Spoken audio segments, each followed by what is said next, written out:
नमस्कार मित्र। बहुत समय ऐसा होता है हम लोग जो चीज़ का उम्मीद करते हैं वो चीज़ हम लोगों को जब नहीं मिलता है तो हम लोग भगवान पे पूछते रहते हैं, लेकिन ऐसा हम लोगों को नहीं करना चाहिए। भगवान जो कुछ भी करते हैं सभी के पीछे भलाई होता है।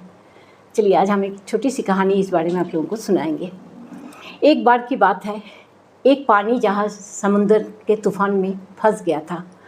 पानी जहाज़ और उसके सभी यात्री डूब गया, केवल एक जन को छोड़कर। ईश्वर की कृपा से वो बच गया और तैरते तैरते एक छोटे से टापू के ओर पहुंच गया। वहाँ वो ईश्वर से प्रार्थना करने लगा। पूरा दिन गुजर गया पर कोई उसे बचाने के लिए नहीं आया। फिर वो रात को रेत के ऊपर ही सो गया। दूसरे दिन भी उसने ईश्वर से प्रार्थना किया कि हे ईश्वर, कोई किसी को तो भेजो हमको बचाने के लिए, यहाँ से हमें ले जाए। इस तरह से दूसरा दिन भी गुजर गया। ऐसा करते करते करीब 1 महीना गुजर चुका, पर उसका प्रार्थना पर ईश्वर का कोई भी असर नहीं पड़ा। 1 महीना का बाद वो हार मान चुका था। उसने सारी उम्मीद छोड़ दी और टापू में लकड़ी से एक झोपड़ी बनाकर रहने लगा। वो नारियल का पानी और जंगल का फल खाकर रहता था। कभी कभी समुंदर से 1-2 मछली पकड़ के उसे पका कर खाता था। ऐसे ही उसका दिन बीतता गया। एक दिन वो मछली पकड़ने के बाद जब चूल्हा जलाया तब लकड़ियाँ ख़त्म हो गई। वो लकड़ियाँ लाने के लिए बाहर जंगल की तरफ गया। जब वो लौट कर आया तो उसने अपनी झोपड़ी में पूरा आग लगा हुआ पाया। ये देखकर वो बहुत उदास हो गया, ईश्वर को कोसने लगा। उसने कहा, हे ईश्वर, आप बहुत निर्दयी हैं। मैंने मदद मांगी, आपने मेरा मदद नहीं किया।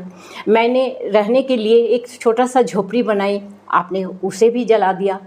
ईश्वर, आप बहुत निर्दयी हैं। वो पूरा दिन ईश्वर को कोसते रहा।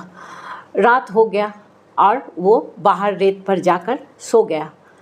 सवेरे जब उसका नींद खुला तब उसने एक आदमी को अपना सामने खड़ा होते देखा। तो उसने पूछा कि तुम कौन हो? तो उस आदमी ने बताया कि हम आपको यहाँ से ले जाने के लिए आए हैं। तब उनके आँखों में थोड़ा सा भरोसा का रोशनी दिखाई दिया। उसने पूछा कि आपको कैसे पता चला कि मैं यहाँ फंसा हुआ हूँ? कैप्टन ने कहा, कल आपने ही तो फायर सिग्नल भेजा था। इस पर उस आदमी ने कहा, मैंने तो कल कोई फायर सिग्नल नहीं भेजा था।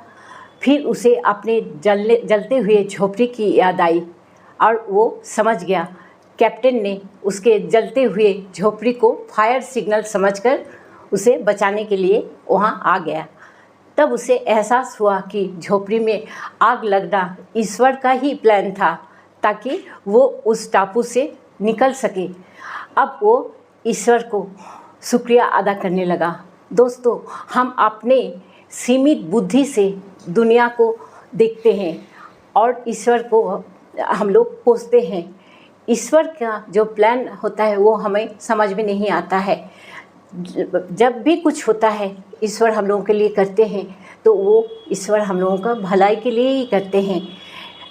जबकि हमें ईश्वर पर विश्वास रखना चाहिए और अपना कर्म को करते जाना चाहिए।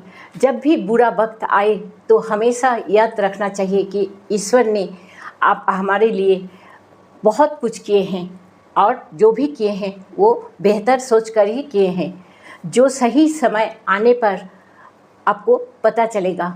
इसलिए कभी हार मत मानिए और अपने अच्छे कर्म करते रहिए और ईश्वर पर ज़रूर भरोसा रखिए। ठीक है मित्र, अगर ये कहानी आप लोगों को अच्छा लगा तो ज़रूर सब्सक्राइब कीजिएगा, शेयर कीजिएगा। नमस्कार।